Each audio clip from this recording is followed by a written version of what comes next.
इस शहर को ये हुआ क्या, कहीं राख है तो कहीं धुआं धुआं। क्यों कोई कुछ नहीं बोलता, चुपचाप धुएं को क्यों झेलता। हो गई बर्दाश्त की अब इंतहा, बुझे सिगरेट बीड़ी दिखे चलती जहां। पब्लिक प्लेस पर सिगरेट पीना मना है, उल्लंघन करने पर होगा जुर्माना। धूम्रपान ना करें ना करने दें, धूम्रपान पड़ेगा महंगा।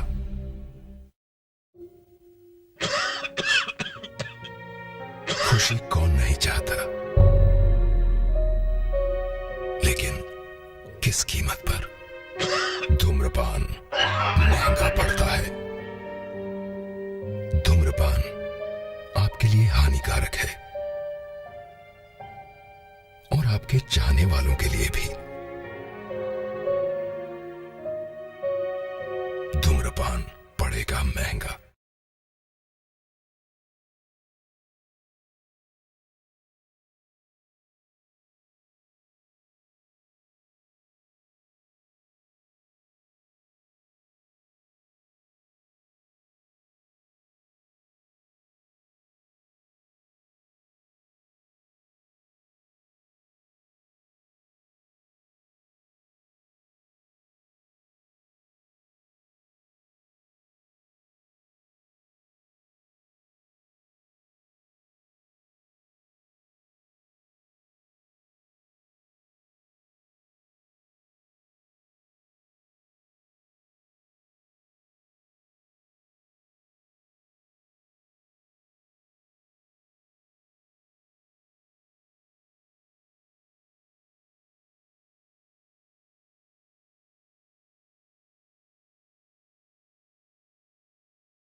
विश्व इतिहास में भारत ही जातियों का अजायस घर कहलाने वाला एक ऐसा देश है जहां अमानवीय एवं गैर बराबरी वाली सामाजिक व्यवस्था को लेकर हजारों वर्षों से छुटपुट विद्रोह तो होते रहे, पर जब अधिकार विहीन इंसान असमानता के घोर अंधकार में पशुवत जिंदगी जीते हुए तथा कथित धर्म के कठोर बंधनों से मुक्ति पाने के लिए छटपटा रहा था, तब इस लाचार बेबस दलित समाज को एक चिंगारी की तलाश थी और सिर्फ एक किरण की। समय ने करवट ली, घोर अंधकार की काली रात व्यतीत हुई और हुआ नया सवेरा। 26 जनवरी सन 1950 को संविधान रूपी सूर्य का उदय हुआ। कौन था वो संविधान का निर्माता जो बना स्वतंत्र भारत का भाग्य विधाता? वो था भारत का कोहिनूर, बाबा साहब डॉक्टर भीमराव अंबेडकर, जिन्होंने संविधान में मानवीय अधिकारों एवं दलितों के लिए कानूनी प्रावधान किए।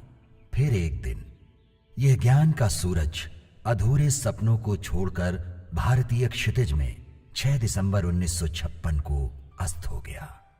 अब अनाथ दलितों के सामने प्रश्न था, कौन होगा डॉक्टर अंबेडकर का असली वारिस? लगभग 2 दशकों बाद हर गांव और हर शहर में बस सबकी जुबान पर एक ही नाम था, कांशीराम, कांशीराम।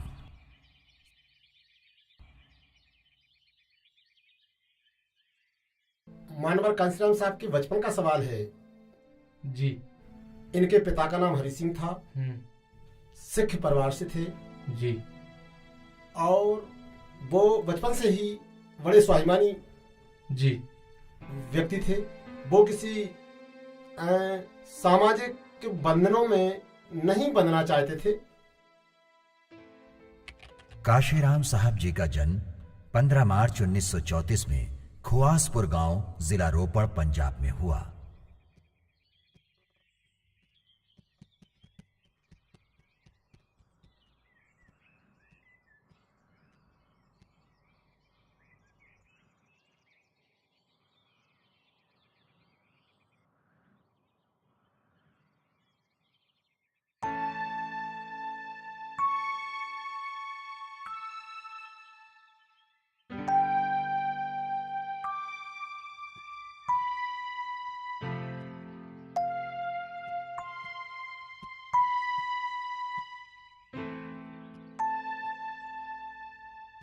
माँ के माँ माँ मुझे जुड्डा कटवाना है। कशिया, ये क्या कह रहा है तू? जुड्डा काट दो बेटा। कशिया, हम सिख हैं इसलिए हम बाल नहीं कटवाते। नहीं माँ, मुझे तो जुड्डा कटवाना है। नहीं बेटा, हम बाल नहीं कटवाते। पुत्र, तुम्हारी माँ ठीक तो कह रही है। हम सिख हैं तभी तो जुड्डा रखते हैं और बाल नहीं कटवाते। हम खेत पे जा रहे हैं और बाल मत कटवाना, ठीक है? नहीं माँ, मुझे जुड्डा कटवाना है। हम सिख हैं तभी तो जुड्डा रखते हैं और बाल नहीं कटवाते। हम सिख हैं तभी तो जुड्डा रखते हैं और बाल नहीं कटवाते। हम सिख हैं तभी तो जुड्डा रखते हैं और बाल नहीं कटवाते।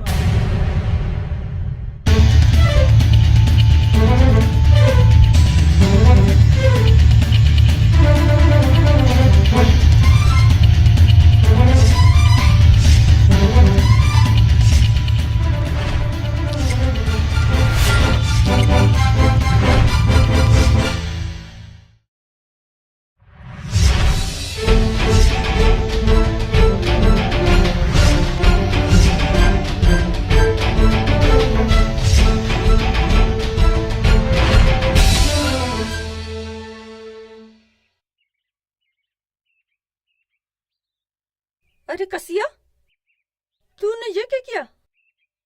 तूने जुड्डा ही कटवा दिया? माँ, मैं किसी बंधन में बंधना नहीं चाहता। जितना समय मेरे बाल धोने में, जुड्डा करने में लगता है, उस समय को मैं अपनी पढ़ाई और काम करने में लगाऊंगा। अरे ये क्या कह रहा है मुंडा तू?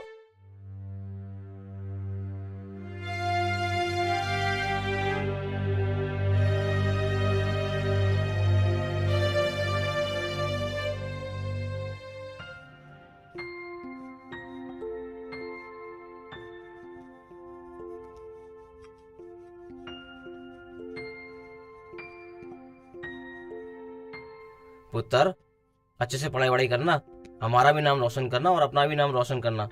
जितनी ज्यादा पढ़ाई करोगे उतने बड़े आदमी बनोगे।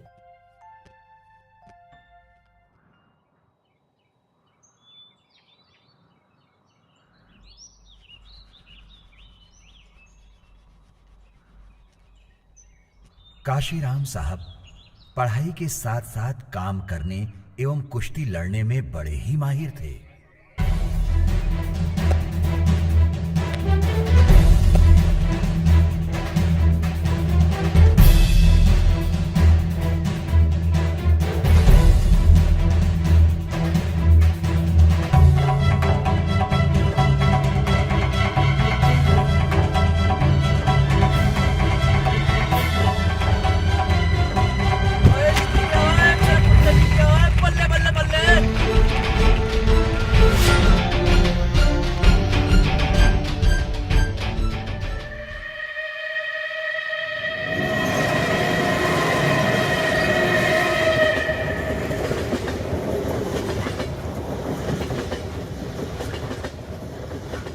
साहब के घर में घड़ी ना होने के कारण वो ट्रेन की आवाज सुनकर 5 बजे पढ़ाई करने उठ जाते थे।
कांशीराम साहब गवर्नमेंट कॉलेज रोपड़ पंजाब से बीएससी की शिक्षा प्राप्त करने के बाद पुणे में शासकीय नौकरी करने लगे। मैं तुम्हारे रोज रोज के नाटक से तंग आ गया हूँ। साहब मुझे छुट्टी चाहिए, बस अपने महापुरुषों की जयंती पर छुट्टी चाहिए। दीने वाला क्या चाहिए तुम्हें, नौकरी या अम्बेडकर जयंती की छुट्टी? दोनों साहब, नौकरी भी और बाबा साहब अम्बेडकर की जयंती पर छुट्टी भी। ये मेरा संवैधानिक अधिकार है और मैं इसे लेकर ही रहूंगा। देखो दीना माना, तुम राजस्थान के हो, अम्बेडकर तो महाराष्ट्र के महारों के थे और महार आंदोलन से पीछे हट गए। तुम भी अपनी नौकरी बचा लो, छोड़ दो ये आंदोलन और काम पर वापस लग जाओ। बाबा साहब महाराष्ट्र के महारों की नहीं, समूचे देश के थे और हमारे समाज के हित के लिए उन्होंने आजीवन संघर्ष किया है। मुझे उनकी जयंती पर छुट्टी चाहिए, बस। आजकल ये बहुत नेतागिरी कर रहा है। आने दो बड़े साहब को, इसकी शिकायत करते हैं। हाँ, आज तो शिकायत करनी ही पड़ेगी।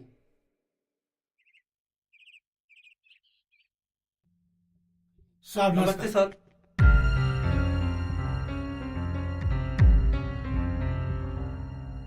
साहब आपने सही डिसीजन लिया है, वो इसी लायक है। अब दीना भाना को बुलाइए। एक मछली सारे तालाब को गंदा करती है।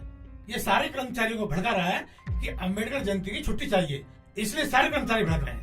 नमस्ते साहब। दीना भाना, तुमने अनुशासनहीनता की है, मैं तुम्हें नौकरी से बर्खास्त करूंगा।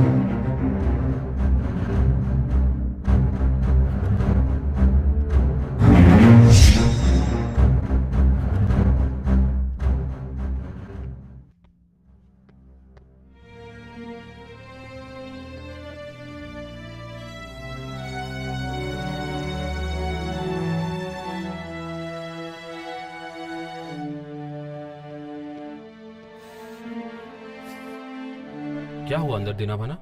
काफी शोर हो रहा था और तुम्हारी आंखों में इतनी आंसू क्यों हैं? मुझे बड़े साहब ने नौकरी से निकाल दिया। नौकरी से निकाल दिया? लेकिन क्यों? क्योंकि मैंने अपने महापुरुषों की जयंती पर छुट्टी मांगी साहब, इसलिए। और इतने बड़े अधिकारी से तुम्हें डर नहीं लगा? अरे डरता क्यों साहब, मैंने कोई चोरी थोड़ी की थी, मैंने तो बस अपने महापुरुषों की जयंती पर छुट्टी मांगी थी।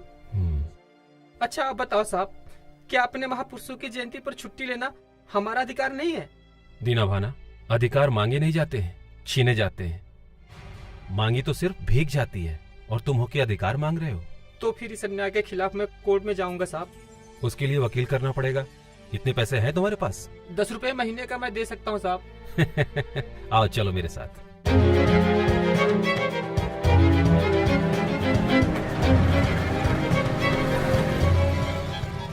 मैंने आपका केस स्टडी किया है, केस में दम है। आप ये केस जरूर जीतोगे। साहब फीस कितनी लगेगी? कम से कम 1000 रुपया। इतने पैसे तो है नहीं हमारे पास, चलते हैं। ठहरो दीना भाना। वकील साहब जी, ये 500 रुपया है। आप कोर्ट में केस दायर कीजिए, बाकी पैसे भी आपको मिल जाएंगे। जरूर। धन्यवाद। चलो दीना। नमस्ते साहब, मैं तो आपका कुछ नहीं लगता ना, फिर भी आपने मेरी इतनी मदद क्यों की? जानते हो दीना भाना, वो हर लोग मेरे अपने हैं जो अपने अधिकारों के लिए लड़ते हैं। तुम चिंता मत करो, ये लड़ाई सिर्फ तुम्हारी ही नहीं मेरी भी है, और जब तक मैं तुम्हारी बहाली नहीं करा दूंगा चैन से नहीं बैठूंगा। चलो। सर, मानवर साहब का जो पहला आंदोलन था राजनीति की तरफ, तो कब उन्हें लगा कि मुझे समाज के प्रति, समाज के लिए आंदोलन करने चाहिए, समाज को एकत्रित करके जो देश में उन्होंने मिसाल कायम की, और फर्स्ट जो उनका आंदोलन था, मतलब उन्होंने अपने आंदोलन की शुरुआत कहां से की? मानवर कांसीराम साहब ने दीना भाना के द्वारा विरोध करने पर, प्रशासन का विरोध करने पर सस्पेंड किया गया। उसको लेकर के मानवर कांसीराम साहब मंत्री के पास गए। मंत्री ने बहाली का आश्वासन दिया, न्याय देने का आश्वासन दिया, और इसके बाद दीना भाना को न्याय मिला भी। दीना भाना बहाल हुए, और इधर उनसे प्रेरणा लेकर मानवर कांसीराम साहब एक प्रकार की प्रेरणा, एक 4th क्लास का कर्मचारी, उसने जो संघर्ष किया, मानवर साहब ने सोचा कि 4th क्लास का कर्मचारी डॉक्टर अंबेडकर के विषय में जानता है, तो उनके साथी खापर्डे ने, डी.के. खापर्डे नाम था, एनिहिलेशन ऑफ द कास्ट, मानवर कांसीराम साहब को पुस्तक दी। उससे प्रेरणा लेकर वो बेचैन होने लगे।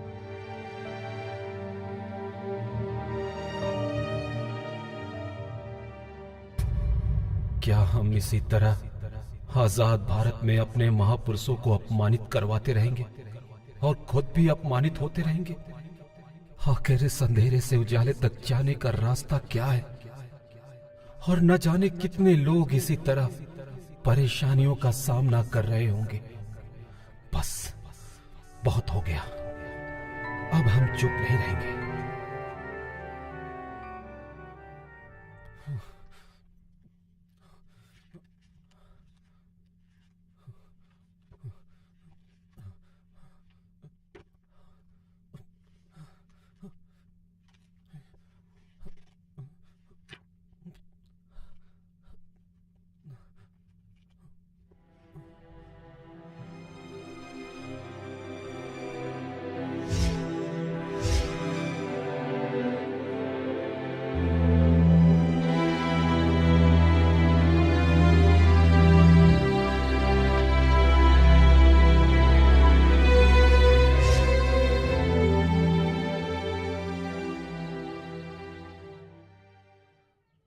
भाइयों,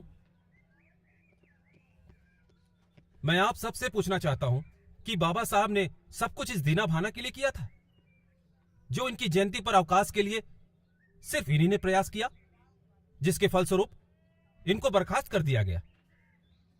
अरे आज हम लोग सरकारी नौकरी कर रहे हैं, वो बाबा साहब की ही देन है। यहां तक कि हमारे घरों में जो पानी पिया जा रहा है वो भी बाबा साहब की ही देन है। इस नाते हमारा एक फर्ज बनता है कि जिन बाबा साहब के लिए दीना भाना ने प्रयास किया है, हमें हर हालत में दीना भाना को बहाल करवाना है, और इसके लिए कल हम मंत्री जी के बंगले पर मिल रहे हैं। मैं आप सबसे निवेदन करता हूं कि आप सब ज्यादा से ज्यादा संख्या में अपने पूरे समाज को इकट्ठा करे और वहां पर आए। वो ज्ञापन दीना भाना के बहाली के लिए होगा। धन्यवाद। भाइयों, आज हम जिस मुद्दे के लिए यहाँ पर जुटे हैं वो कोई छोटा मोटा मुद्दा नहीं है, वो एक बहुत ही गंभीर विषय है। दीना भाना को जिस तरह से बाहर किया गया है ये एक अपराध है, ये बहुत ही गंभीर विषय है। दीना भाना को बाहर किया जाना सिर्फ इसलिए कि उन्होंने हमारे बुद्ध जयंती पर, बाबा साहब की जयंती पर अवकाश मांगा। अगर आज ये अत्याचार जो दीना भाना पर हो रहा है हमने अपनी आंखों से देखा, तो एक दिन अपने ऊपर भी ये अत्याचार हमें देखना पड़ेगा। इसी तरह आप कुचले जाओगे, कोई आपके लिए खड़ा नहीं होगा, आपको स्वयं अपने लिए खड़ा होना पड़ेगा। अगर आपको एक नेतृत्व चाहिए तो मैं खड़ा हूं आपके साथ। हम मंत्री जी के पास जाएंगे और अपना ज्ञापन देंगे और उनसे बोलेंगे कि हमें अपने सभी महापुरुषों की जयंती पर अवकाश चाहिए और साथ ही साथ दीना भाना की बहाली। छुट्टी दो भाई, छुट्टी दो।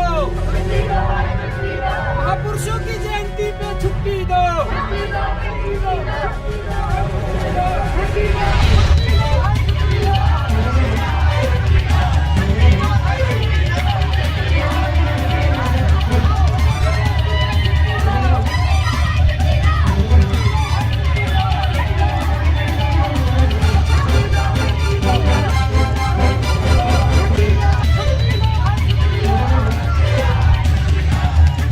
हाँ बताइए क्या बात है?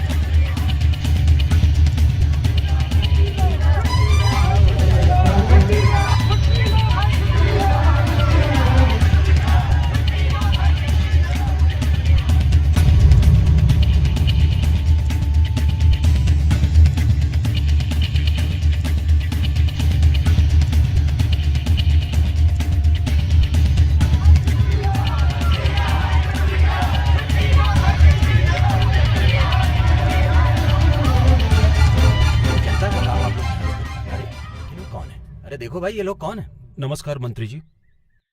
नमस्कार मंत्री जी, हम लोगों की समस्याएं सुन लीजिए। कैसी समस्याएं हैं आप लोगों की? मंत्री जी, मैं आपसे निवेदन करता हूं कि हमारे महापुरुषों की जयंती पर हमें अवकाश चाहिए। हमारे दीना भाना ने इस अवकाश को मांगा तो उन्हें नौकरी से बर्खास्त कर दिया गया। मंत्री जी, अन्याय है। हमें अवकाश चाहिए और इसके साथ साथ दीना भाना की बहाली चाहिए। मंत्री जी, मैं आपसे निवेदन करता हूं कि आप इन दोनों को दीजिए, आपकी बहुत बहुत कृपा होगी। आप चिंता मत करिए, इस केस की उच्च स्तरीय जांच कराई जाएगी और आपको इंसाफ मिलेगा और जो दोषी अधिकारी होंगे जिन्होंने आपके साथ ये घिनौना कृत्य किया है उनको अवश्य सजा दी जाएगी। आप लोग इस बात से बिल्कुल निश्चिंत रहिए। और महापुरुष डॉक्टर भीमराव अंबेडकर और भगवान बुद्ध की जयंती पर बिल्कुल छुट्टी दी जाएगी। और रही बात आपकी नौकरी की, जो भी मुझसे उचित बन सकेगा मैं पूरी तरह से कोशिश करूंगा कि आपको बहाली मिल जाए। अब आप निश्चिंत होकर अपने घर जा सकते हैं। मैं आपका काम कर दूंगा, आप निश्चिंत रहिए।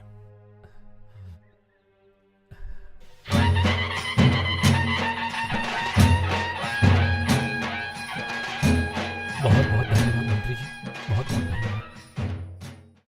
85% बहुत बड़ा वोट बैंक है। ये काशीराम पागल हो गया है। आंदोलन करके इसने दीना भाना को बहाल करा लिया है और अब अम्बेडकर जयंती और बुद्ध जयंती का अवकाश भी करा लिया है। काशीराम आता ही होगा, बुलाया उसे, समझाएंगे। वो आ गया साहब।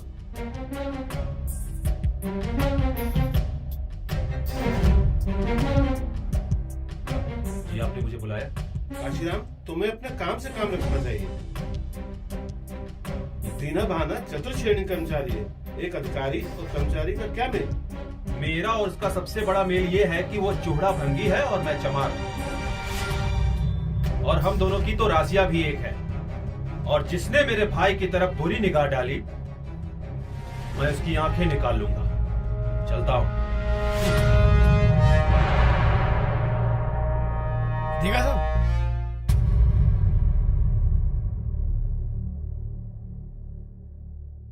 आदरणीय माताजी एवं पिताजी, मैंने अपने सरकारी नौकरी से त्याग पत्र दे दिया है और शादी ना करने का फैसला किया है।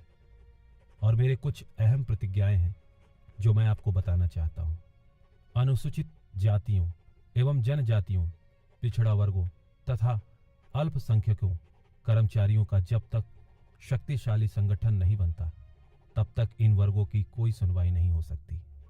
और मैं आज इन वर्गों को जोड़ने के लिए अपने आप को समर्पित करता हूं। आज के बाद मैं कभी घर नहीं आऊंगा। मेरा अपना कोई घर नहीं है। देश भर में 85% गरीब, दलित, पिछड़ों का ही मेरा घर है। आज से मैं सभी रिश्ते नातों से मुक्त होता हूं। अपने किसी भी रिश्तेदारों से कोई भी रिश्तेदारी नहीं निभाऊंगा, क्योंकि अब तमाम दलित वर्ग ही मेरा रिश्तेदार है। मैं जीवन भर शादी नहीं करूंगा, क्योंकि शादी के जंजाल में फंसने से अपने लिए, समाज के लिए कुछ नहीं कर पाऊंगा। मैं आज के बाद कोई भी सामाजिक समारोह, जन्मोत्सव, विवाहोत्सव तथा मृत्यु वगैरह में शामिल नहीं होऊंगा। मैं आज के बाद कोई भी पारिवारिक दायित्व नहीं निभाऊंगा, क्योंकि मेरे ऊपर अब पूरे समाज का दायित्व आन पड़ा है। जब तक बाबा साहब का देखा हुआ सपना साकार नहीं होता, तब तक मैं कभी चैन से नहीं बैठूंगा। सभी पिछड़े समाजों को जोड़कर बहुजन समाज बनाना है, यही मेरा अंतिम लक्ष्य है। मैं अपने जीवन को समाज के लिए समर्पित करता हूं। आपका पुत्र कांसीराम।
भाइयों, हमारे बाबा साहब जी ने जिस मुहिम को इतने सालों तक चलाया और जिस मुहिम को आगे चलाने के लिए छोड़ गए हैं, हमारे बाबा साहब ने हम सभी के लिए, हम पूरी दलित समाज के लिए सालों तक संघर्ष किया।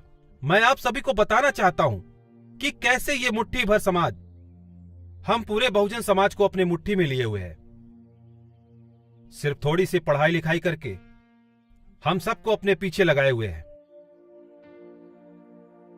और हम लोग भी शोषित होते जा रहे हैं। हमारा इस देश में 85% है और ये सिर्फ 15%। मैं आप सभी लोगों को इस कलम के द्वारा बताना चाहता हूं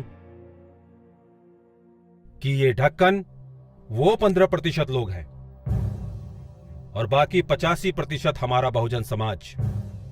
अगर इस ढक्कन को इस कलम से निकाल भी लिया तो इस कलम को कोई फर्क नहीं पड़ेगा।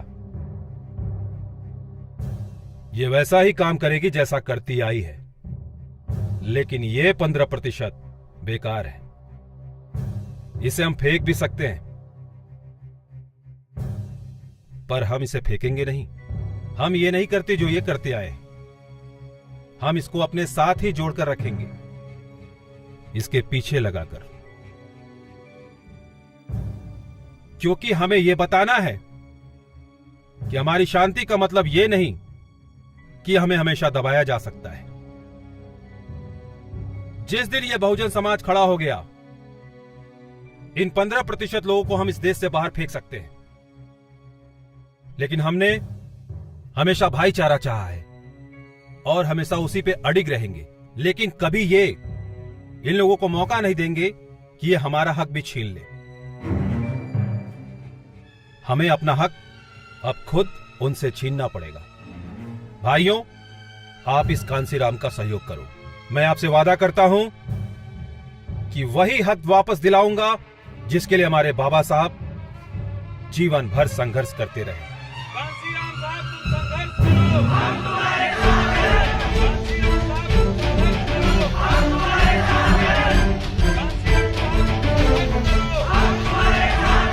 कांसीराम साहब, तुम संघर्ष करो। हम तुम्हारे साथ हैं। कांसीराम साहब, तुम संघर्ष करो।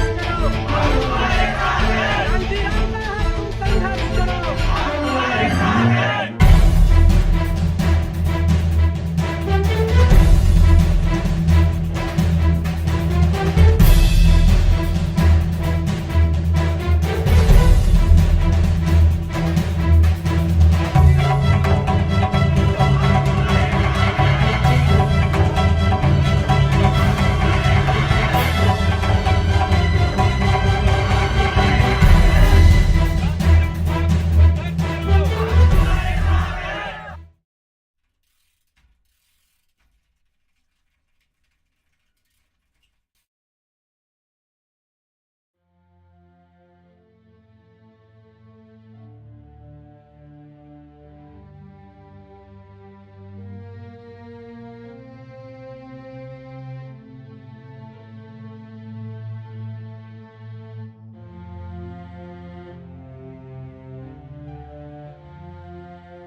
सर, मानवर कांसीराम साहब की जिंदगी में साइकिल का क्या महत्व था, इस विषय में आप मुझे समझाइए।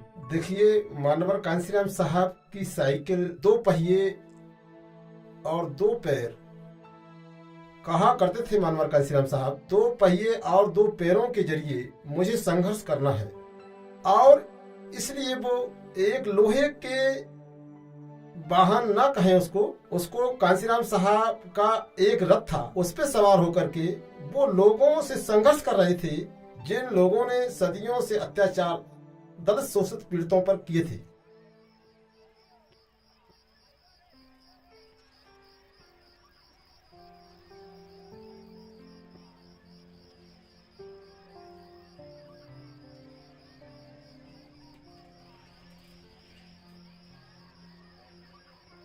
और भाई, क्या हाल है? हाँ जी साहब, ठीक है। भाई, हम दोनों के लिए 2 स्पेशल चाय भेजना। आप उधर बैठिए साहब, भेजता हूँ। आओ मनोहर, बैठो।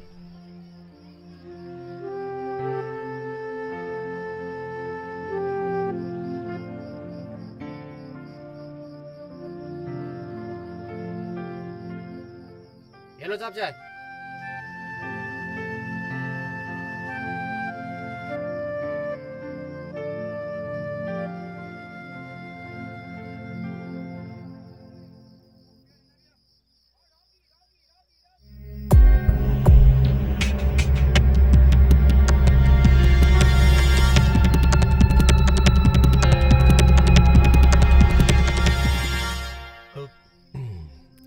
मजा आ गया। सही में बढ़िया चाय थी।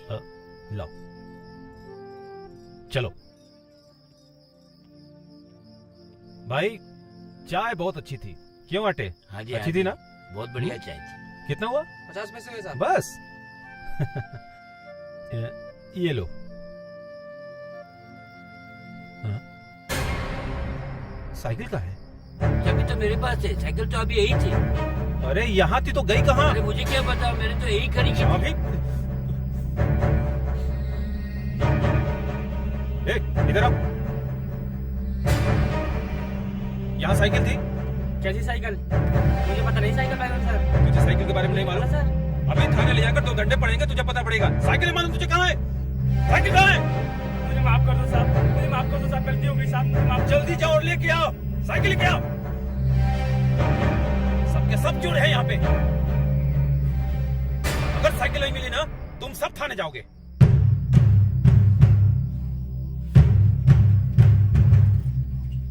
साहब माफ कर दो साहब, साहब पुलिस में मैं ले आया तुझे साहब। शर्म नहीं आई साइकिल चुराते हुए? माफ कर दो साहब, साहब माफ कर दो, दोबारा गलती नहीं होगी साहब, साहब माफ कर दो साहब। चल भाग यहाँ से। मनोहर साइकिल।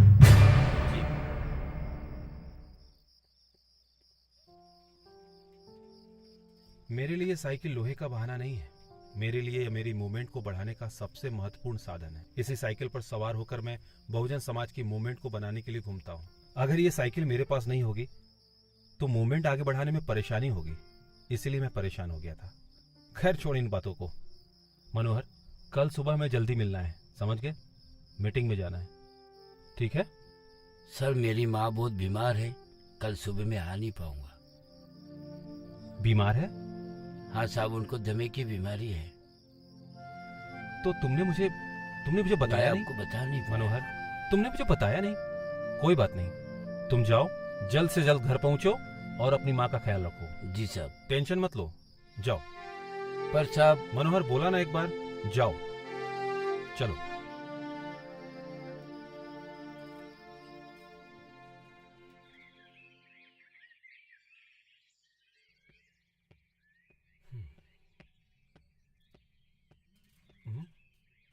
अरे हवा निकल गई।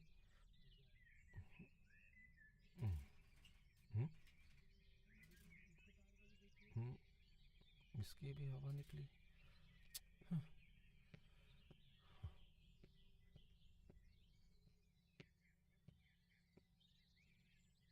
मनोहर आटे, मनोहर आटे। हाँ तुम्हारे पास कुछ पैसे हैं क्या? पैसे नहीं, मेरे पास तो नहीं है। क्यों? अरे मेरी साइकिल पंक्चर हो गई है, उसे ठीक कराना है, 5 पैसे तो लगेंगे ही ना। लेकिन मेरे पास तो 5 पैसा नहीं है। देख यार, इधर उधर पड़े होंगे। देखता हूँ।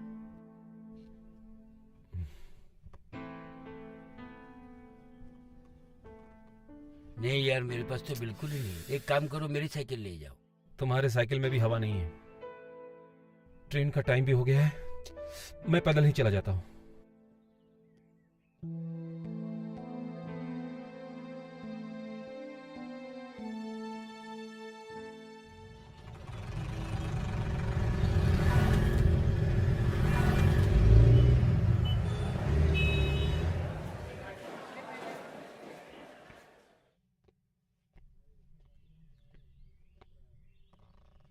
कांसीराम, तुम्हारे घर से पत्र आया है।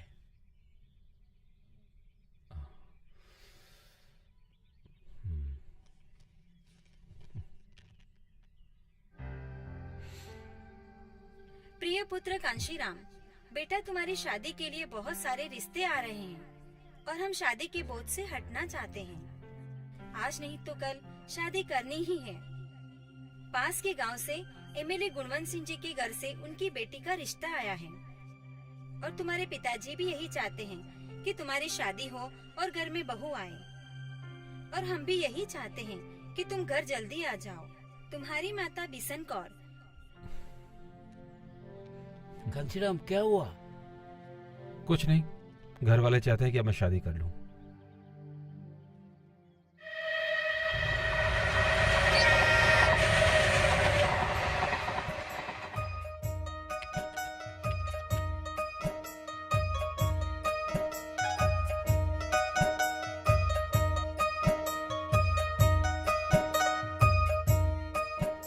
अरे अभी तक आए नहीं है वो लोग। आ आ जाएंगे, टाइम क्या हुआ है अभी, इंतजार कीजिए, थोड़ा समय लगता है। लो आ गए। सत श्री अकाल जी, सत श्री अकाल। नमस्कार। नमस्कार नमस्ते। जी, आइए बैठिए। आप उत्तर आगे आ जा। बैठिए, आप भी बैठिए।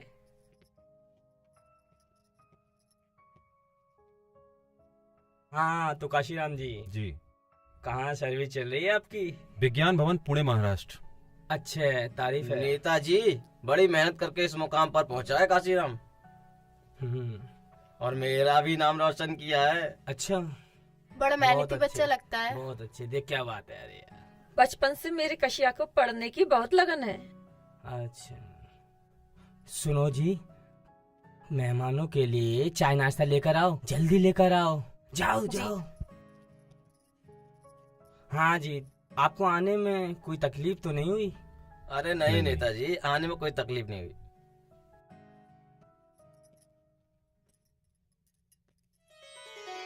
आओ, रखो।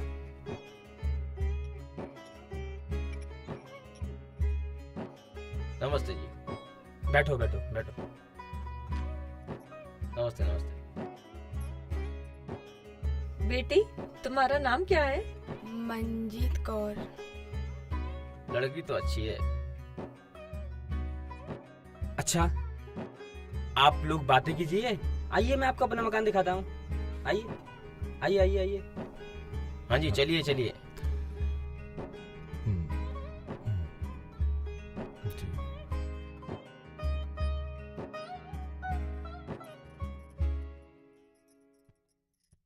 आप पुणे में नौकरी करते हैं?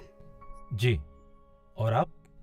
मैं 10वीं कक्षा में पढ़ती हूँ। ओ, और आपकी दीदी? मैं आपको क्यों बताऊं? दीदी आपको बताएंगी। दीदी बताओ ना। जी, मैंने 12वीं तक पढ़ाई की है। आपको खाना बनाने आता है? जी। आप नौकरी के अलावा और क्या करते हैं? जी, मैं टूटे हुए समाज को जोड़ने का काम। आपको खाने में क्या पसंद है?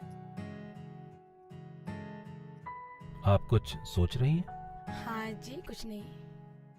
मैंने अपना पूरा जीवन इस समाज को दे दिया है, और मैं हर पढ़े लिखे लोगों से ये उम्मीद करता हूँ कि वो भी अपना जीवन इस समाज को देंगे। हमें बहुत खुशी है कि हमारी सगाई आप जैसे समाज के अच्छे काम करने वाले व्यक्ति से हुई है।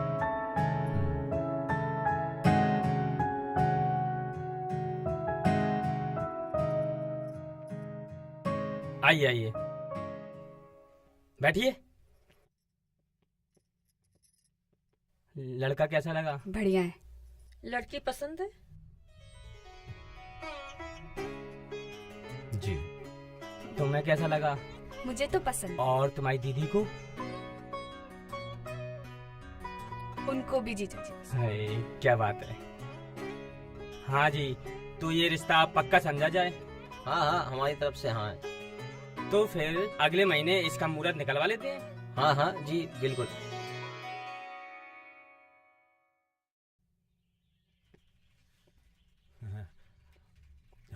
जय भीम साहब। जय भीम। कैसे हैं आप लोग?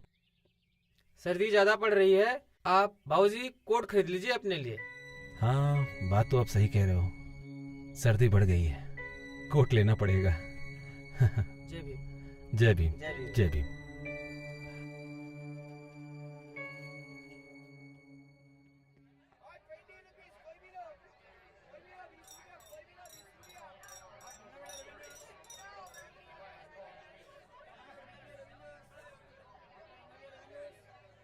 भाई साहब, एक अच्छा सा कोट दिखाएंगे आप? जी साहब, ये देखिए, एकदम फर्स्ट क्लास कोट, एकदम बढ़िया कोट, आप पर बिल्कुल जचेगा। देखिए। गुड, बहुत अच्छा है। कोट तो बहुत अच्छा है। भाई साहब, कितने का होगा? मात्र 45 रुपए का पड़ेगा साहब। 45 रुपया? भाई साहब, इससे थोड़ा सस्ता होगा? जी साहब, इससे सस्ता ही मिलेगा। जी, दिखाइए। ये देखिए, ये आपको इससे सस्ता पड़ेगा, एकदम बढ़िया, और इससे सस्ता। अच्छा कोट है। भाई साहब, ये कितने का होगा? साहब, ये आपको पड़ेगा 30 रुपए का मात्र। 30 रुपया? भाई साहब, थोड़ा और सस्ता दिखाओ ना। मिलेगा साहब।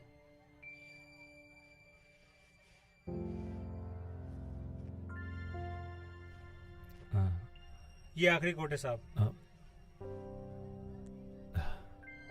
ये भी अच्छा है। भाई साहब ये कितने का होगा? साहब ये आपको पड़ेगा मात्र 25 रुपए का। 25 रुपये? भाई साहब इतने पैसे नहीं है मेरे पास, थोड़ा और सस्ता मिल जाता तो।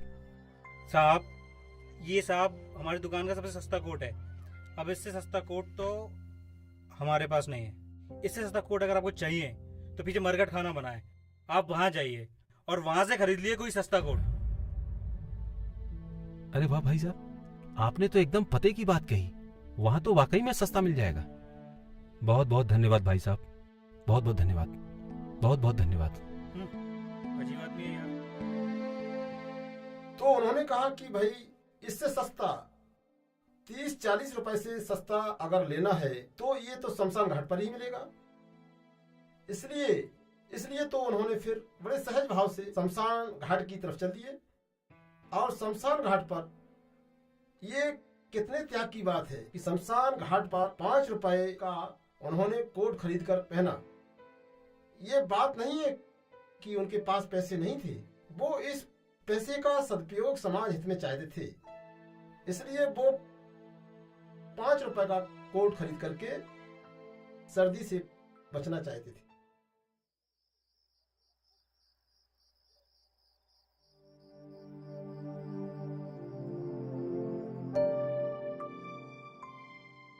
दलित लाचार समाज के लिए कांशीराम साहब का सबसे बड़ा त्याग शादी न करने का फैसला किया।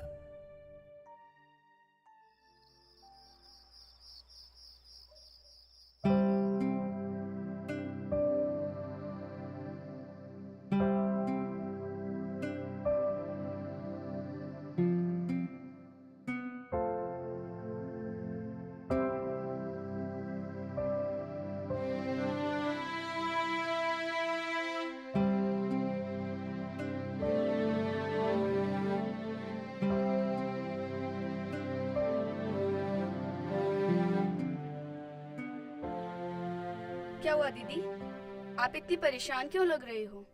आप अभी तक सोई नहीं?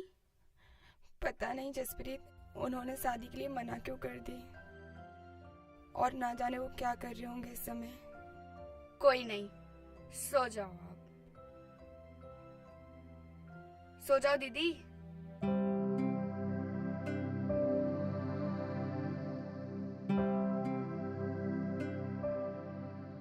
हे रब्बा, उनका ख्याल रखना और वो अपने मिशन में कामयाब हो।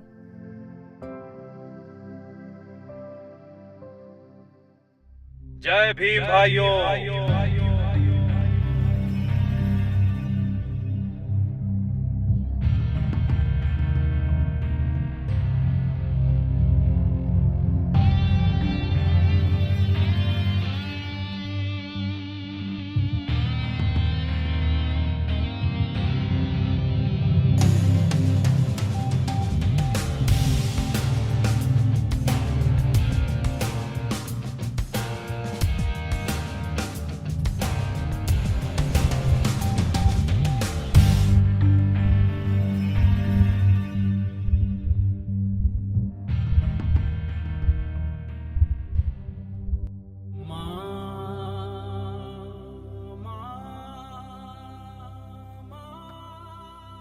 अरे माँ।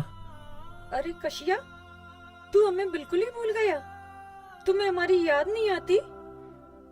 तुम्हारे बापू की क्या दशा हो गई है? तुम्हारी बहन तुम्हें याद करके कितना रोती है। तुम्हारे भाई भी तुम्हें कितना याद करते हैं। तू इतना पत्थर दिल कैसे हो गया? माँ, मैं किसी को नहीं बोला। तेरा जब भी मुझसे मिलने का दिल चाहे तू रैलियों में आ सकती है, और भाई बहनों को भी लेके आ। वो भी तो जाने आखिर उनका भाई किस मुहिम पे है, अपने समाज के लिए क्या कर रहा है। मैं तो चाहूंगा वो लोग हमारा साथ दे माँ। पर माँ,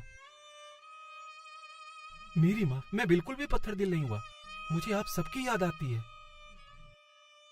अब यही समाज मेरा घर है, तेरे बेटे ने इनके लिए अपने आप को न्यौछावर कर दिया है।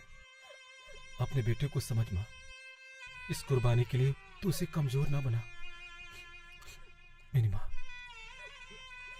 रब तेने सलामत रखे बेटा। आशीर्वाद दे मां।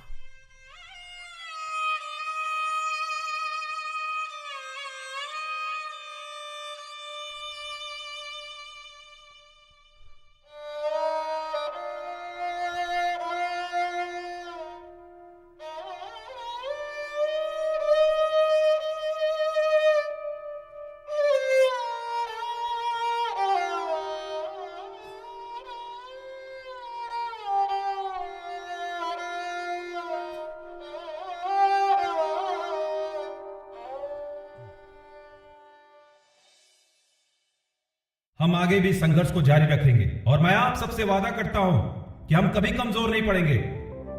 मुश्किलें आएंगी, हमें कमजोर करेंगे लोग, हम नहीं होंगे, अपना वादा निभाएंगे।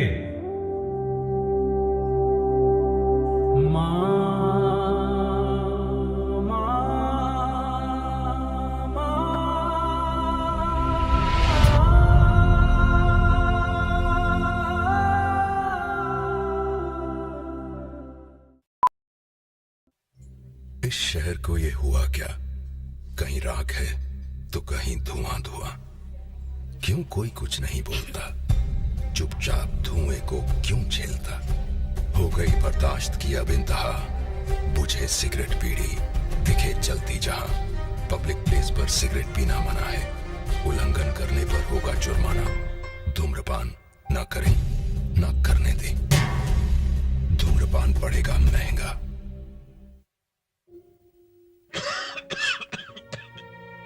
खुशी कौन नहीं चाहता, लेकिन किस कीमत पर? धूम्रपान महंगा पड़ता है। धूम्रपान आपके लिए हानिकारक है और आपके चाहने वालों के लिए भी। धूम्रपान पड़ेगा महंगा।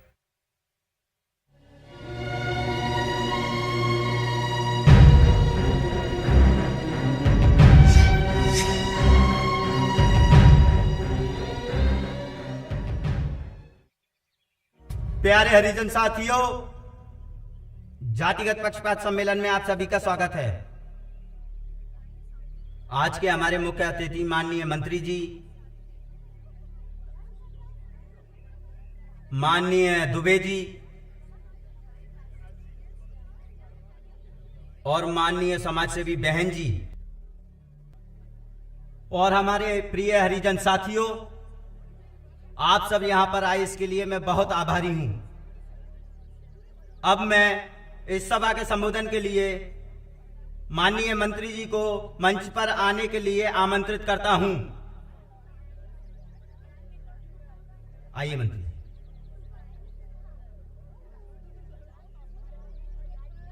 नमस्कार। आज राजधानी में मैंने इस सभा का आयोजन जातिगत पक्षपात के खिलाफ रखा है। मुझे गरीबों का दर्द देखा नहीं जाता। मेरे दलित हरिजन साथियों, मैं जाति व्यवस्था खत्म करना चाहता हूं। हरिजनों पर जो अत्याचार हो रहे हैं वो मुझे बिल्कुल बर्दाश्त नहीं होते। मैं हरिजनों के लिए कुछ करना चाहता हूं। हरिजनों के लिए कुछ करना ही मेरा धर्म है और मैं तब तक चैन की सांस नहीं लूंगा जब तक हरिजनों का हक और अधिकार नहीं दिला दूं। मैं जिंदगी भर आपके साथ हूं। जय हिंद, जय हिंद, जय हिंद।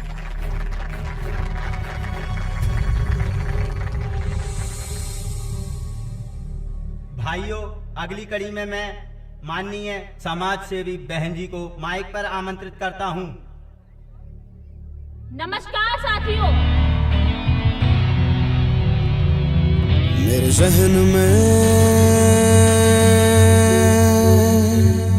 कुछ सवाल हैं, अंदर ही अंदर कुछ जलता है, हर मंजर क्यों है यूं बिखरा हुआ, मेरा देश क्यों ना अब बदलता है।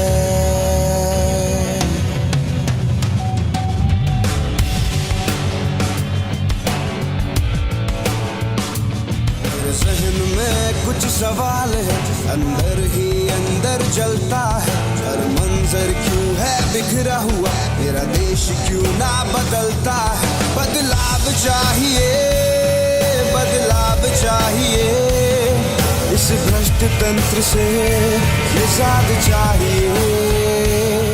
भारत के शहजादे हमें जवाब चाहिए। साहब, आज जातिगत पक्षपात के खिलाफ एक सम्मेलन था। उस सम्मेलन में राज नारायण जो स्वास्थ्य मंत्री हैं, उन्होंने दलित समाज, एससी समाज को हरिजन शब्द का प्रयोग करते हुए कहा कि हरिजन समाज के लिए हम ये करेंगे वो करेंगे। इतने में एक लड़की जो टीचर है, उसका नाम हाँ मायावती है साहब, और सब लोगों के सामने कहा कि मंत्री जी अगर हम लोग हरिजन हैं तो तुम लोग शैतान की औलाद हो। ऐसे लीडर सिपाहियों की हमें भी जरूरत है। मैं मायावती से मिलना चाहूंगा।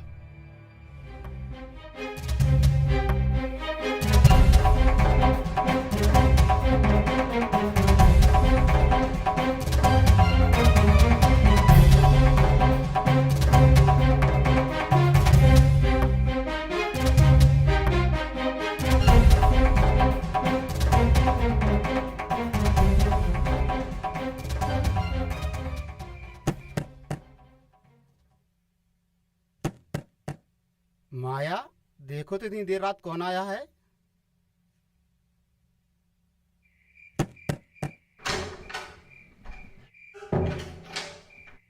साहब आप, नमस्ते।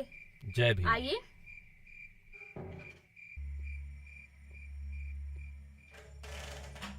पिताजी साहब आए। अरे साहब आप, जय भीम। जय भीम। बैठिए। बैठो माया। माया, लगता है तुम्हारी पढ़ाई लिखाई में बहुत रुचि है। आगे क्या बनना चाहती हो? मैं कलेक्टर बनना चाहती हूँ। और कलेक्टर बनकर आगे क्या करना चाहती हो? कलेक्टर बनकर मैं दलित समुदाय की सेवा करना चाहती हूँ। माया, मुझे नहीं लगता कि तुम कलेक्टर बनकर दलित समुदाय की उतनी सेवा कर सकती हो जितना कि तुम सोच रही हो। साहब, आपको ऐसा क्यों लगता है? माया, आज हमारे देश के अधिकांश कलेक्टर और ऑफिसर सिर्फ राजनेताओं की ही सेवा कर रहे हैं। आज हमारे देश में बहुत से कलेक्टर व अधिकारी पैदा होते हैं, पर एक भी ढंग का राजनेता पैदा नहीं हो रहा है। तुम्हारे अंदर दलितों के लिए एक आग है, उनकी सेवा करने का एक जुनून है। अगर तुम चाहो तो मैं तुम्हें इस देश का इतना बड़ा नेता बना सकता हूँ कि इन कलेक्टरों अफसरों की लाइनें तुम्हारे आदेश का पालन करने के लिए बैठी होगी माया, और इस तरह से तुम दलित समाज की सेवा भी कर सकती हो। साहब, मैं पानी लाती हूँ। ठहरो माया, वक्त काफी हो रहा है और रात भी काफी हो गई है। मुझे अब चलना चाहिए। जय भीम।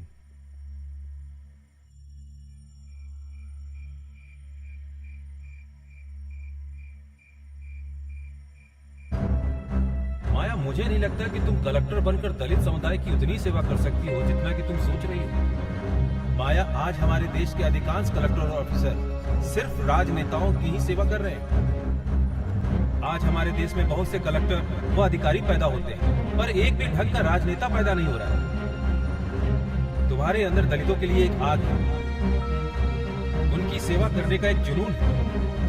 अगर तुम चाहो तो मैं तुम्हें इस देश का इतना बड़ा नेता बना सकता हूँ कि इन कलेक्टरों अफसरों की लाइनें तुम्हारे आदेश का पालन करने के लिए बैठी हो गई माया, और इस तरह से तुम दलित समाज की सेवा भी कर सकती हो। और इस तरह से तुम दलित समाज की सेवा भी कर सकती हो। और इस तरह से तुम दलित समाज की सेवा भी कर सकती हो।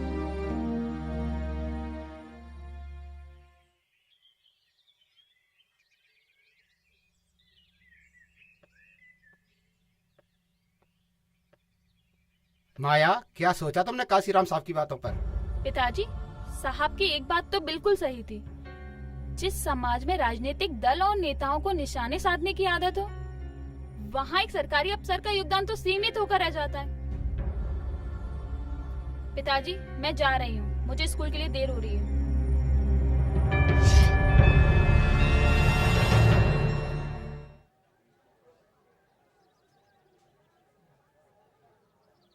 जय भीम। आज देश भर में अनुसूचित जाति जनजाति के लगभग 70 लाख शिक्षित कर्मचारी अगर एक झंडे के नीचे आ जाएं, तो हम एक देशव्यापी गैर राजनीतिक संगठन बना सकते हैं, जिसके माध्यम से हम बाबा साहब का सपना पूरा कर सकते हैं। बाबा साहब के ऋणी इन कर्मचारियों के पास समय, हुनर और पैसा तो है, लेकिन अगर उनको एहसास करा दिया जाए तो एक गैर राजनीतिक होते हुए भी इस समाज के लिए बहुत कुछ कर सकते हैं। जो समाज का इनके ऊपर ऋण है, ये चुका सकते हैं और इनकी आने वाली पीढ़ी एक शासन करने वाली जमात में शामिल हो सकती है। तो मैं पूर्ण विश्वास और भरोसे के साथ कहता हूं मेरे भाइयों कि आगे आने वाली कुछ वर्षों में इस सत्ता की मास्टर चाबी हमारे हाथों में होगी।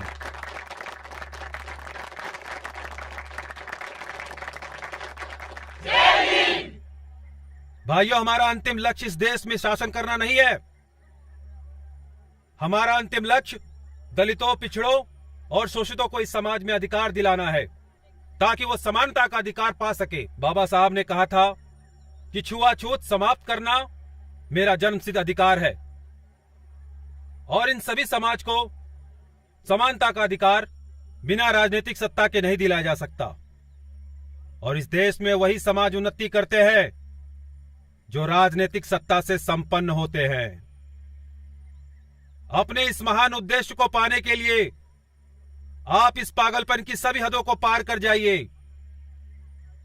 हां, लोग आपको पागल कहेंगे, पर आपको रुकना नहीं है, आपको थमना नहीं है, बस आगे बढ़ते जाना है। मेरे बहुजन समाज के साथियों, आज के दौर में आप जो कार्य कर रहे हैं वो अपने आप में अद्वितीय है। आज के इस दौर में आपको आपके कार्य के लिए शाबाशी देने वाला कोई नहीं मिलेगा, बल्कि आपको बुरा भला कहेंगे, आपकी निंदा करेंगे। लेकिन मैं बस यही कहना चाहता हूं आपसे कि जब भी आपको लगे कि आपने कोई अच्छा कार्य किया है और आपको कोई शाबाशी देने वाला ना मिले, तो आप खुद अपनी पीठ थपथपाइए। भाइयों, अगर आपको किसी भी काम को लेकर भ्रमित किया जाता है या डराया जाता है, तब आप बिल्कुल भी चिंतित मत होना। आप अपने पूरे विवेक से उसी कार्य को करिए। आप देखेंगे आपको सफलता मिलेगी और आपका डर भी निकल जाएगा। आज मुझे अपने सभी साथियों का जोश देखकर लग रहा है कि हम बहुत जल्द ही बाबा साहब के सपनों को पूरा करेंगे, जो उन्होंने बहुत साल पहले देखा था। जहां पर कार्यकर्ता मिशनरी होते हैं, दुख उठाने में सक्षम होते हैं, वहां पर कार्य तेजी से होता है।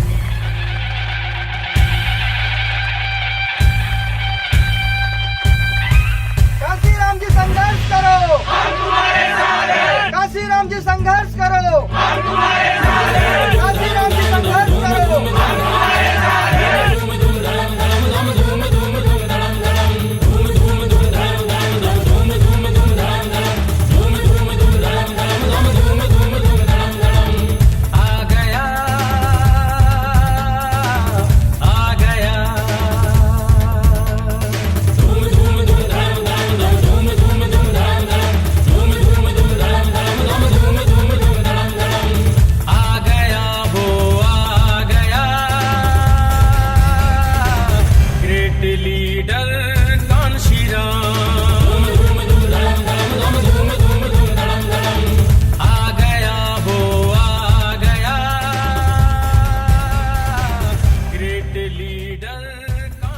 सामने रिक्शे वाला। कौन आना चाहता है? आने दिया जाए।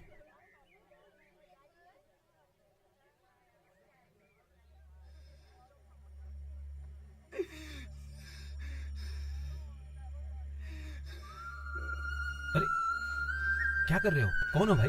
अरे क्या समस्या है, बोलिए। साहब मैं यहीं पास में रहता हूँ और यहाँ रिक्शा चलाकर अपना गुजारा कर रहा हूँ साहब। मेरे साथ कुछ और साथ वाले हैं।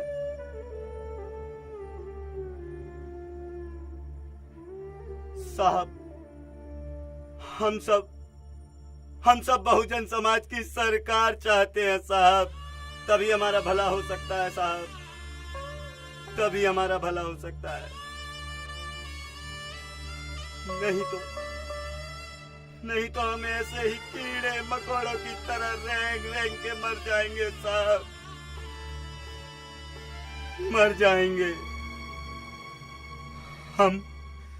हमने कड़ी मेहनत से सभी साथी ये धन एकत्रित करके लाए हैं साहब जी, इन्हें स्वीकार करो, इन्हें स्वीकार करो, इन्हें स्वीकार कर लो। हाँ बिल्कुल सही है, ये सही बोल रहे हैं साहब, इसकी बातों पे ध्यान दीजिए साहब। एक ऐसी सरकार बनना जरूरी है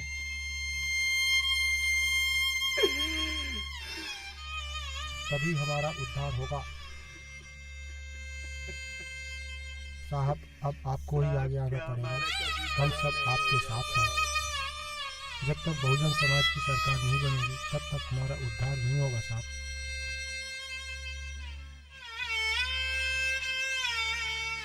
हम सब बहुत परेशान हैं।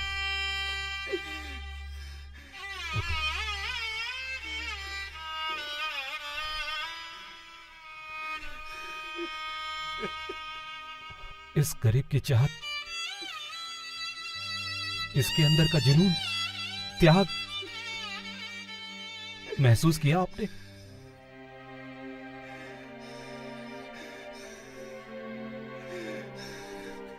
हमारा वर्ग किस हद तक शोषित हुआ है। ये वो आग है जो आज ज्वालामुखी बन के धधक रही है, सदियों से दबी। एक गरीब आदमी अपनी दिन भर की रोजी अपने घर नहीं ले जा रहा है। इसको मालूम है कि इसके घर में चूल्हा नहीं जलेगा, इसके बच्चे आज भूखे सोएंगे।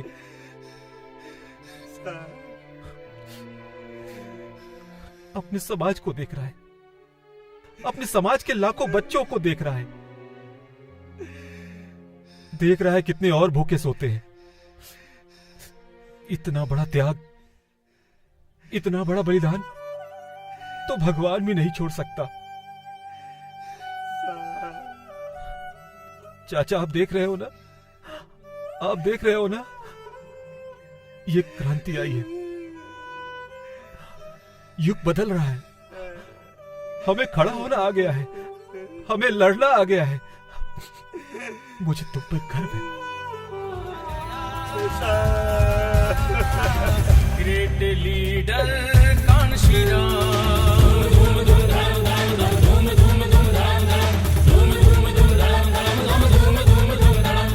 तेज है, तर्रार है, धार है, प्रहार है, शोषितों की शान में जो बना ललकार है।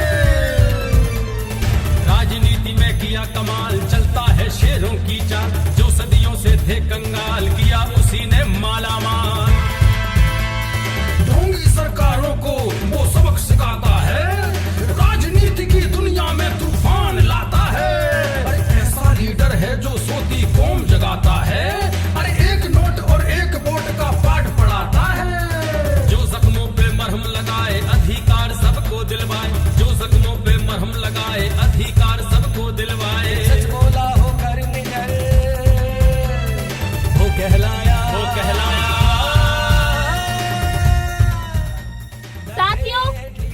सदियों से जो हमारे ऊपर अत्याचार होते हुए आए हैं, किसी ने हमारी सुनी नहीं।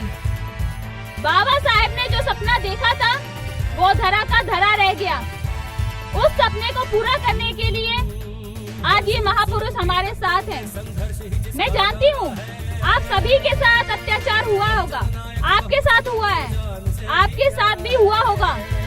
मैं आपसे वादा करती हूँ, अगर आप सब लोग हमारे साथ कदम से कदम मिलाकर चलेंगे तो एक दिन पूरे देश में हमारी सरकार बनेगी। स्वाभिमान का पत्ता वो कभी नहीं झुकता, होने लगती वहाँ सभाएं, कदम यहाँ पे रुकता। लाख मुसीबत आई पर ईमान नहीं डोला है, बहुजनों के हक की खातिर खुल के जो बोला है।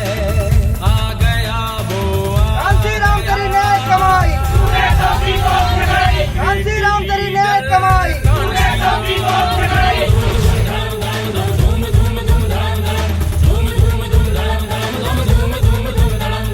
छोड़ नौकरी वैज्ञानिक की राजनीति में आया, भीम कारवा भीम का जिसने आगे खूब बढ़ाया।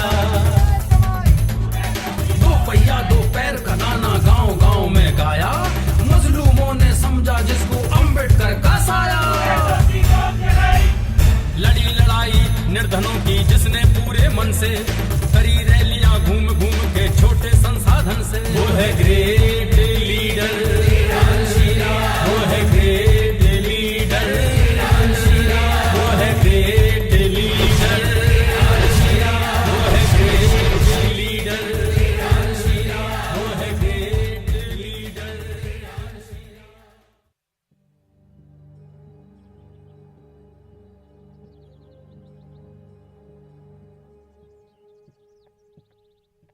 माया, तुम अपना भविष्य खराब कर रही हो।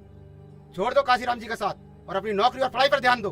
अरे पिताजी, मैं पढ़ाई भी करूंगी और नौकरी भी, और कांसीराम साहब के साथ समाज के हित के लिए काम भी करूंगी। इसमें दिक्कत क्या है? अगर तुमने मेरी बात नहीं मानी, काशीराम जी का साथ नहीं छोड़ा, IAS की तैयारी नहीं की, तो मैं तुम्हें घर से निकाल दूंगा।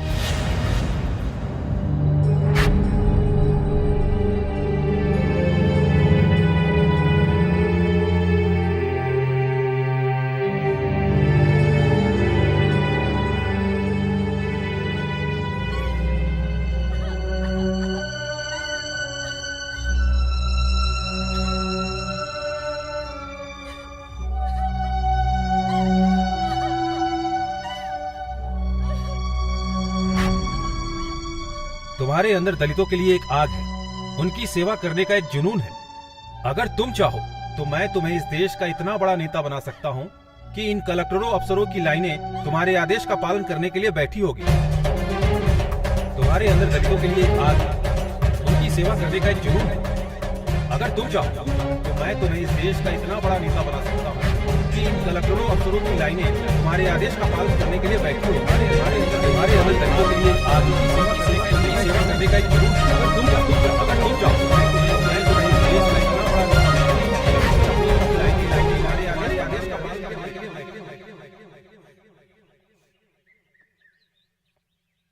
पिताजी, मुझे माफ कर देना, मैं दलित समुदाय के लिए काम करना चाहती हूँ।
जय भीम साहब। जय भीम मेरे मिशन के साथियों। बैठो बैठो बैठो।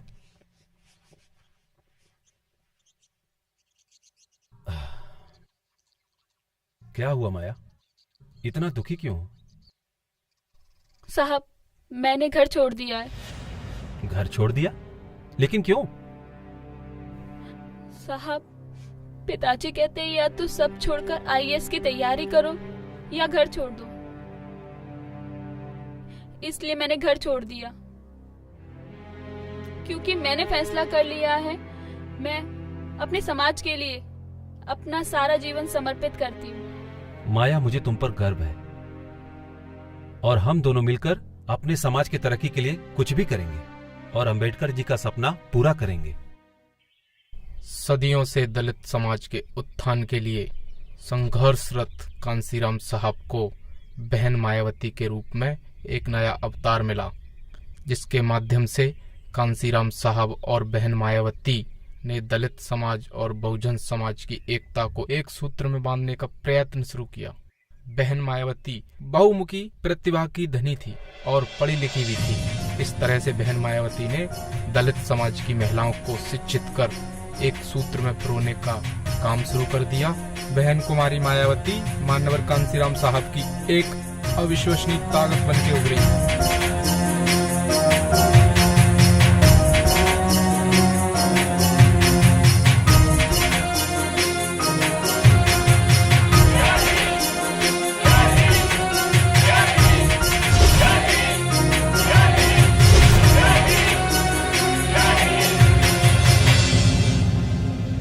शहर आगरा में आज से बहुत साल पहले 18 मार्च 1956 में बाबा साहब ने कहा था कि मेरे चारों तरफ ऐसे लोगों की भीड़ जमा है जो सिर्फ अपना ही पेट भरने में लगे हुए हैं। मैं ये सोचकर बहुत चिंतित हूं कि जिन लोगों ने हमारे समाज में हमारे बीच जन्म लिया, आज वो हमारे समाज के उत्थान के लिए कुछ भी नहीं कर रहे हैं। वो तो सिर्फ अपनी परेशानियों को दूर करने में लगे हुए हैं कि वो खुद अपनी समस्या नहीं सुलझा पा रहे हैं, तो वो कैसे अपने समाज के दूसरे भाइयों की समस्या सुलझाएंगे। भाइयों, बाबा साहब ने कहा था कि मैं पिछले 30 सालों से अपने समाज के लोगों के लिए राजनीतिक अधिकारों के लिए लड़ रहा हूं और मैंने आज वो राजनीतिक अधिकार प्राप्त भी कर लिए हैं जो आपका, हमारा, हम सबका जन्मसिद्ध अधिकार है। बाबा साहब ने कहा था कि मैंने संसद और विधायिका में आप सब लोगों के लिए आरक्षण का प्रावधान कर दिया है और साथ ही साथ आप लोगों के बच्चों के लिए शैक्षणिक अधिकार भी दिलवाए। अब आप लोग तरक्की की राह में आगे जा सकते हैं। अब आप लोगों का फर्ज बनता है कि इस देश में फैला हुआ और इन सभी समाज को, भाइयों, अभी आपका फर्ज बनता है कि इस देश से आर्थिक, सामाजिक और शैक्षणिक असमानता को दूर करने के लिए आप सबको प्रयास करना चाहिए। भाइयों, ये DS4 दलित शोषित समाज संघर्ष समिति और कुछ नहीं, बस बाबा साहब के पद चिन्हों पे आगे बढ़ने का मार्ग है। भाइयों, मैं बस यही चाहता हूं कि बाबा साहब ने हमारे समाज के उत्थान के लिए जो सपना देखा है, बस मैं उसे पूरा कर सकूं। अगर आप लोगों का सहयोग मिला तो यह सपना बहुत जल्द पूरा होगा। जय भीम भाइयों, जय भीम, जय भीम, जय भीम, जय भीम।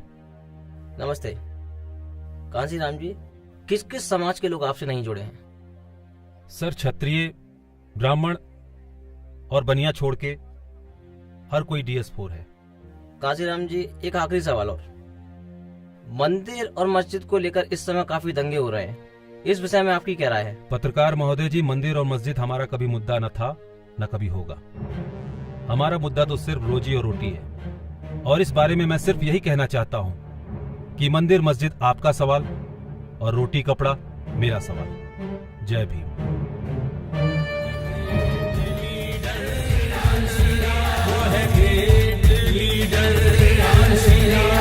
सूरज जैसा लगा चमकने भारत माँ का लाल, ऊंच नीच और जात पात का जिसने तोड़ा जाल। बचपन का साहस देखो, नहीं रहा किसी बंधन में, करना है कुछ देश की खातिर ठान लिया था मन में।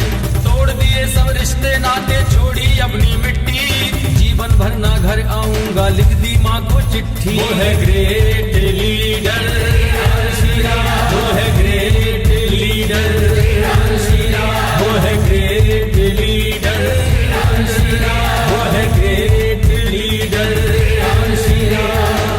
आ गया वो आ गया, ग्रेट लीडर कांशीराम। धूम धूम धाम धाम धाम, धूम धूम धूम धाम धाम, धूम धूम धूम धाम धाम धाम, धूम धूम धूम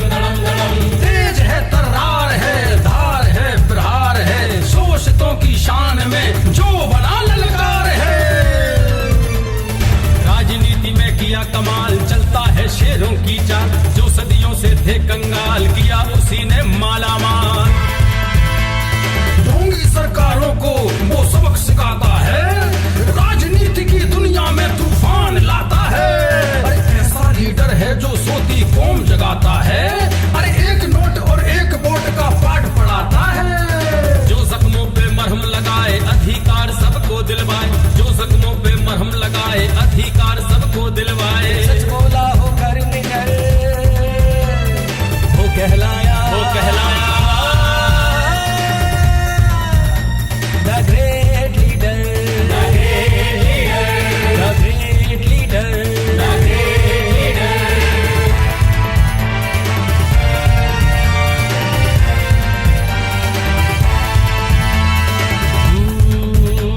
हर जोर जुल्म की टक्कर में संघर्ष ही जिसका नारा है, बहुजन नायक बहुजनों को जान से भी प्यारा है। अपनी धुन का मन मौजी और सिंगों सी दहाड़ है, चट्टान याद है उसके और सीना की औलाद है। स्वाभिमान का पक्का वो कभी नहीं झुकता, होने लगती वहाँ समाए कदम यहाँ पे रुकता। लाख मुसीबत आई पर ईमान नहीं डोला है, बहुजनों के हक की खातिर खुद के जो बोला है। आ गया वो आ गया ग्रेट लीडर। बाबा साहब ने हम सब लोगों के लिए क्या कुछ नहीं किया। उन्होंने अपनी आखिरी सांस तक हम सब लोगों के लिए कुर्बान कर दी। उसी को पूरा करने के लिए माननीय कांशीराम साहब हमारे साथ खड़े हुए हैं और हम लोगों को साथ देना चाहिए। जब हम लोग उनके साथ होंगे तभी वो सपना पूरा होगा और हम लोग आगे बढ़ेंगे। हम औरतों को भी उनका साथ देना चाहिए। हमें भी एमएलए बनना है, हमें भी पार्षद बनना है और बढ़ चढ़कर आगे बढ़कर सबका सामना करना है। हमारी जिंदगी ऐसे ही कीड़े मकोड़ों की तरह घुट घुट कर निकल जाएगी।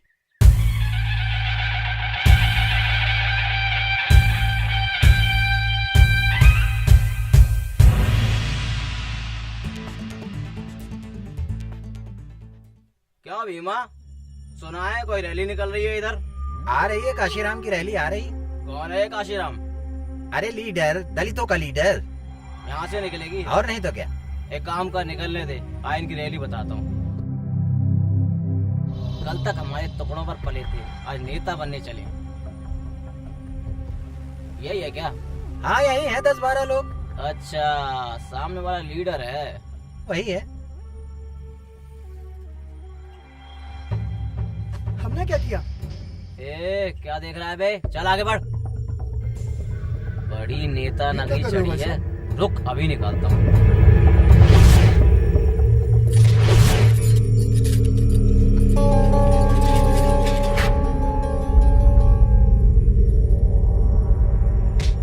कौन है? अरे भाई क्यों मारा उसे?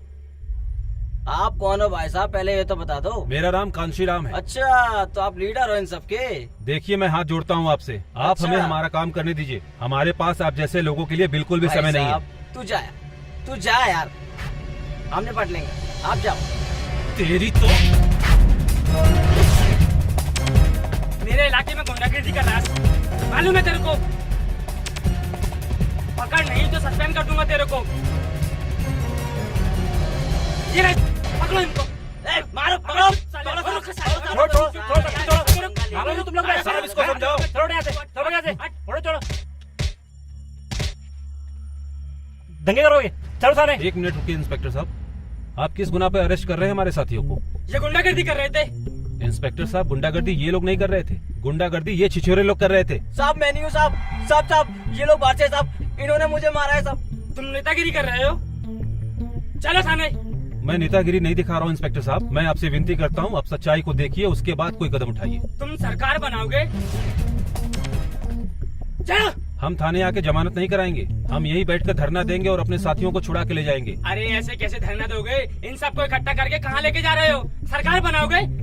पकड़ो इनको, ले चलो सबको थाने। लगता है इंस्पेक्टर साहब आप कांशीराम की जिद से वाकिफ नहीं है। बहुजन समाज के साथियों, जब तक ये हमारे समाज के साथी को नहीं छोड़ते हम यहीं बैठ के धरना देंगे।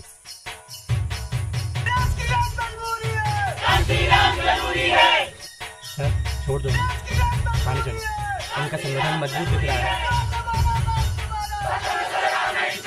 चलो चलिए चलिए सर।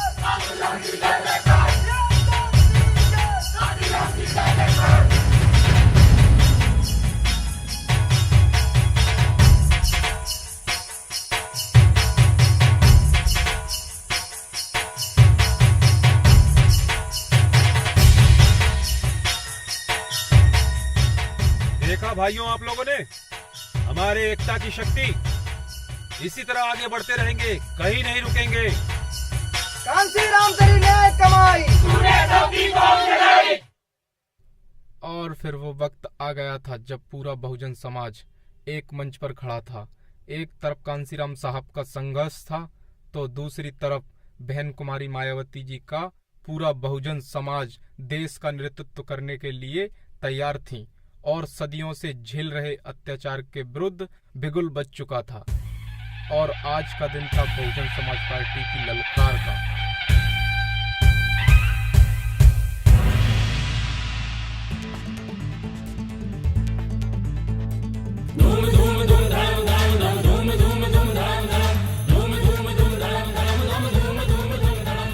बाबा साहब के जन्म दिवस पर आज बहुजन समाज पार्टी के स्थापना पर उपस्थित सभी साथियों को जय भीम। सबसे पहले बहुजन समाज पार्टी के राष्ट्रीय अध्यक्ष मैं माननीय कांसीराम साहब से निवेदन करता हूं कि वो आए और महापुरुषों की छाया चित्र पर माला अर्पण करें।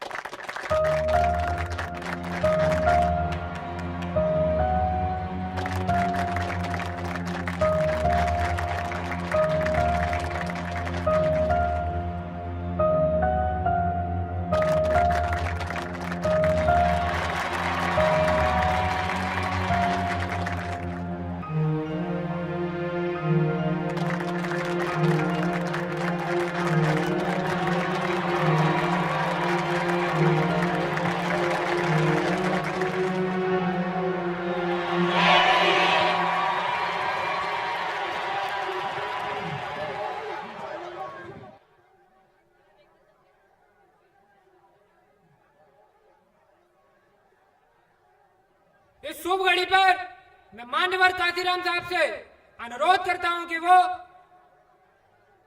आए और इस सभा को संबोधित करें।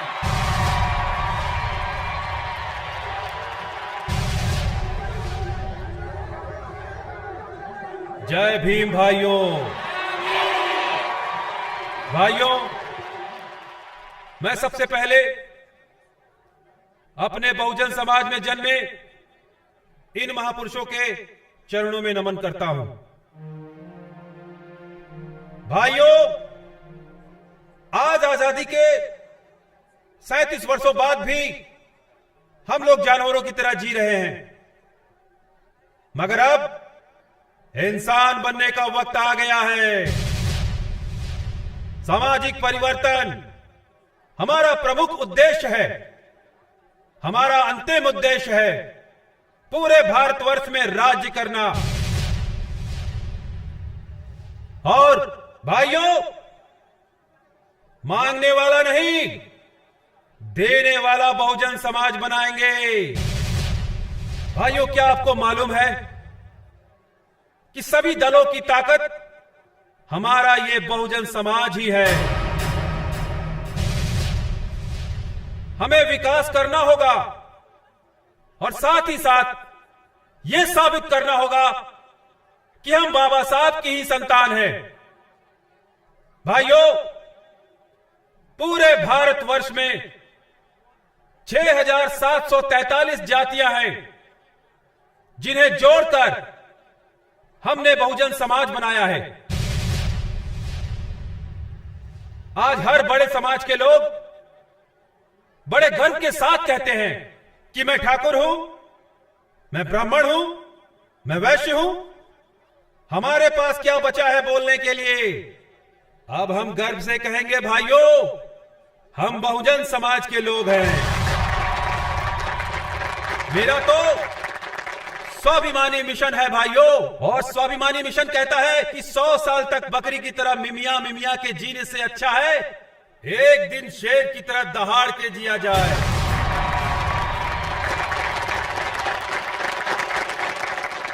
भाइयों, अब मैं आपको बाबा साहब के 8 विशेषताओं के बारे में बताता हूं, जिनमें पहली विशेषता थी धर्म।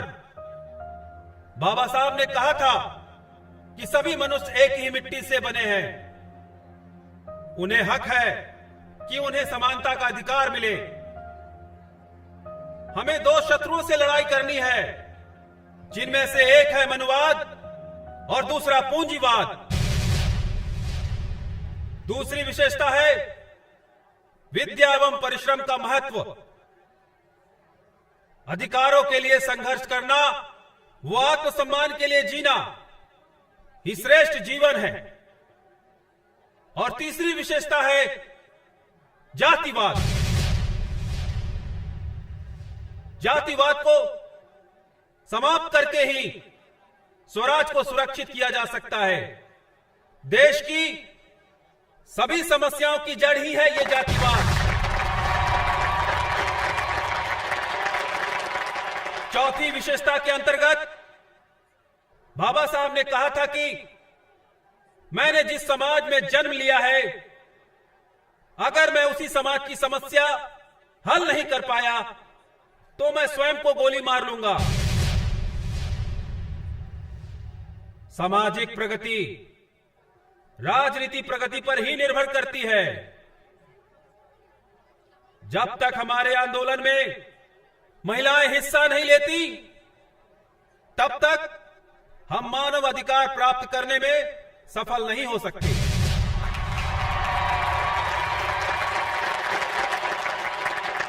छठवीं विशेषता है राजनीति। राजनीति प्राप्त करने की चाहे गति धीमी हो, लेकिन दिशा सही होनी चाहिए। मैं अपने और राष्ट्र के बीच राष्ट्र को ही महत्व दूंगा। 7वीं विशेषता में बाबा साहब ने दलितों के लिए ही संदेश दिया है। आपका एक नेता, एक पार्टी और एक झंडा होना चाहिए।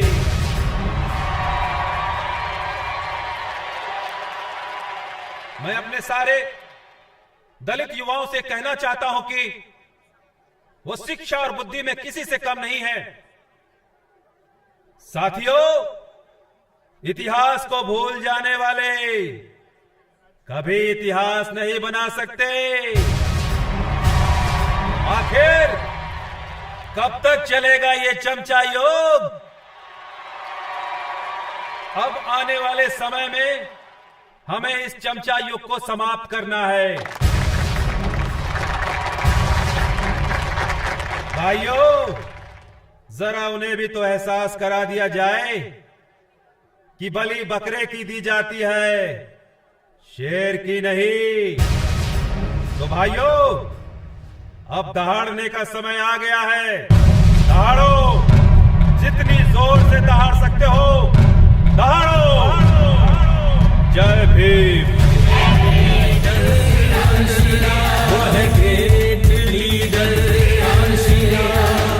आ गया वो आ गया, ग्रेट लीडर कांशी राम। अकेला ही चला था मंजिल की ओर, मैं चलता गया और कारवां बढ़ता गया।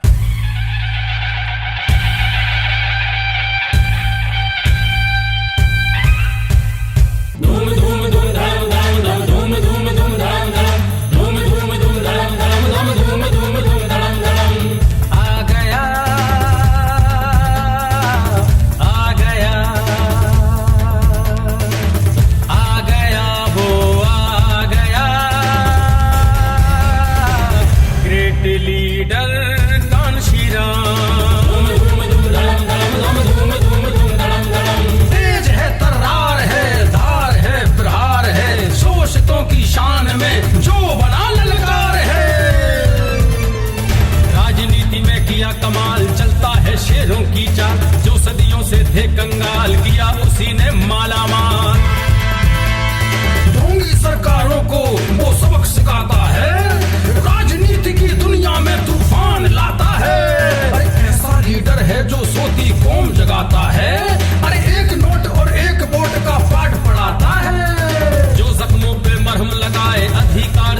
दिलवाए, जो जख्मों पे मरहम लगाए, अधिकार सबको दिलवाए। सच बोला हो कर निगर,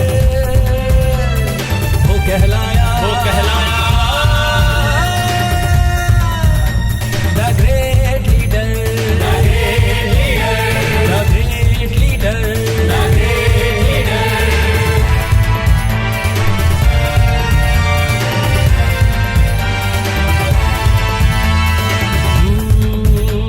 हर जोर जुल्म की टक्कर में संघर्ष ही जिसका नारा है, बहुजन नायक बहुजनों को जान से भी प्यारा है।